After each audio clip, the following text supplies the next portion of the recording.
open up. UOPN.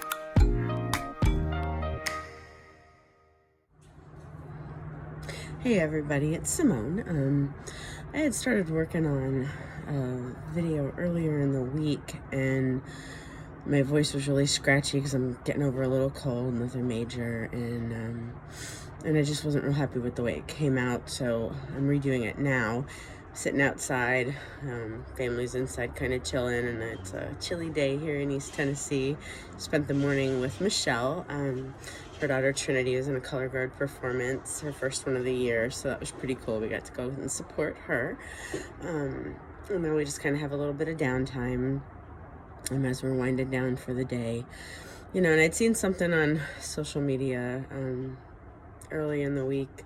It was kind of like as if somebody was asking the question, well, how do you know God is real?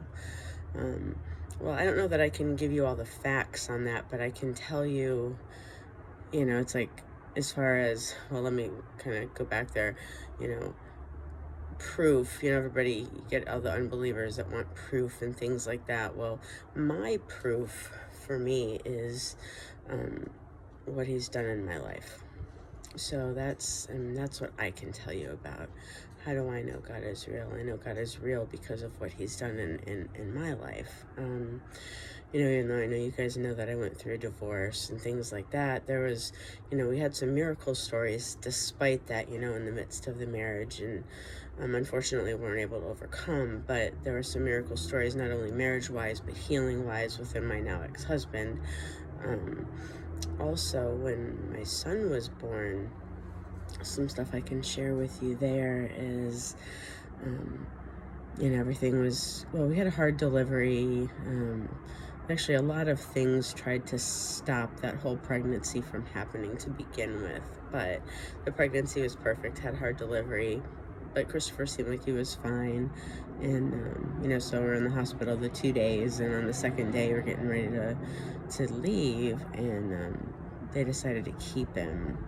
And they said his respirations weren't good, and they were worried about his heart and stuff. So, you know, I had to go home, and he had to spend another week in the hospital at that point, where they had people in from like All Children's Hospital. We were in the Gulf Coast of Florida at the time, south of Tampa, so they had people from All Children's Hospital coming in, the doctors and stuff, doing tests, and I mean, my kid had like echocardiograms and things like that, and eventually we got to go home, you know, without really any answers, and they said, you know, we'll just have a follow-up appointment at just the regular doctors, All Children's doctors' offices in Sarasota, and stuff, so we did that.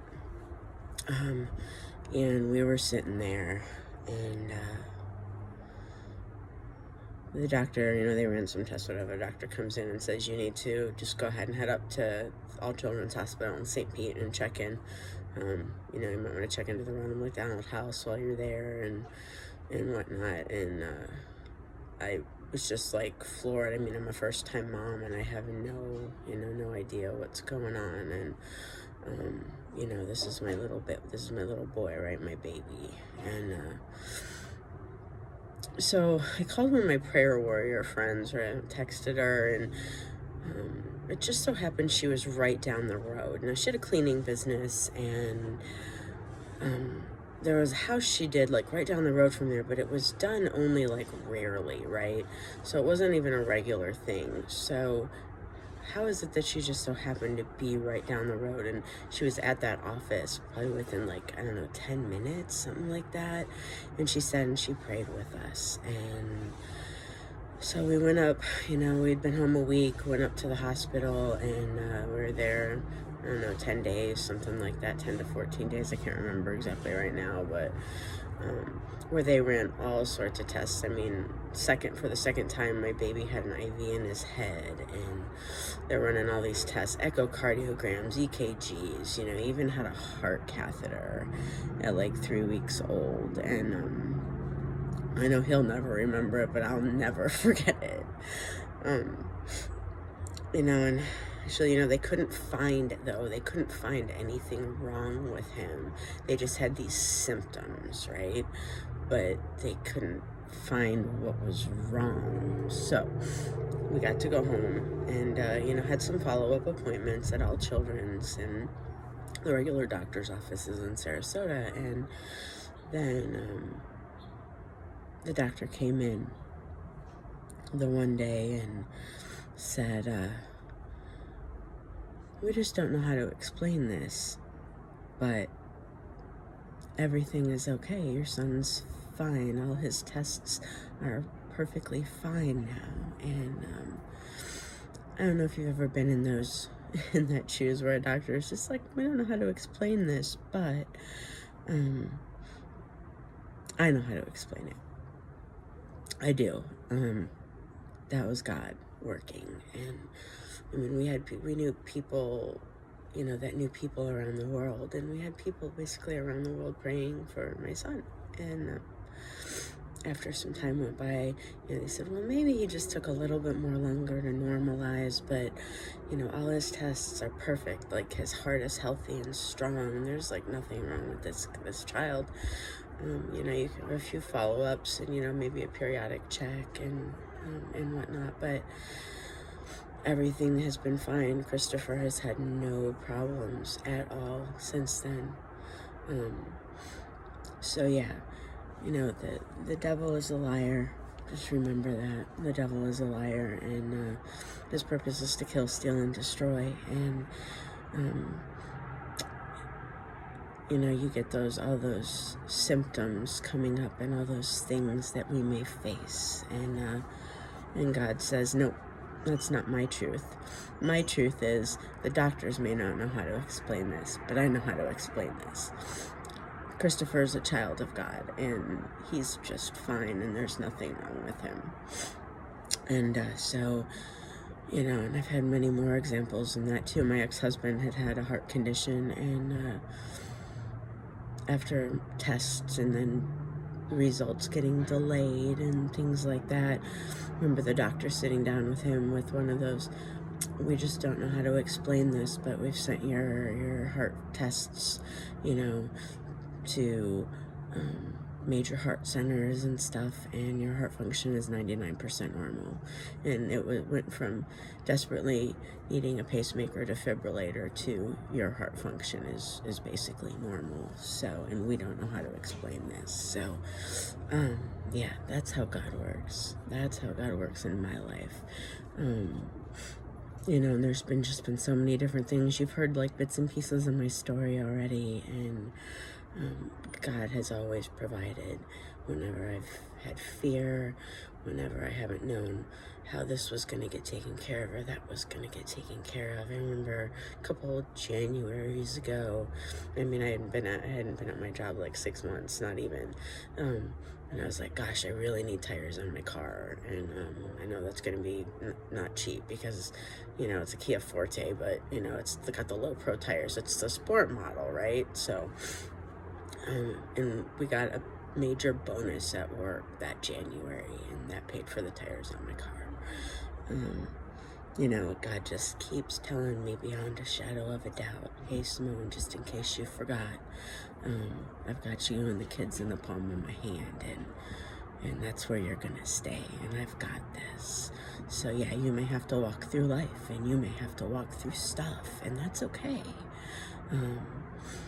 But in the midst of that, I get to share that if I can get through it, you can get through it. And there are examples in every day and everything that we go through of God in our life. It's tea time.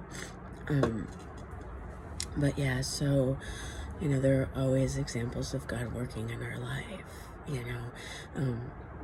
just like even Michelle and I, we both had the idea that, aside from the devotions and Facebook pages, that, doing a video would be a good thing. We hadn't even talked to each other about it, but we both had the idea, and she was, writing it down just as I was, like, about to call her with it. And, if you're ever somewhere, if you're ever at church, or it doesn't even have to be at church, and you're talking to somebody, whether it's a pastor or, it could be a pastor preaching on something, and it was just exactly what you needed to hear.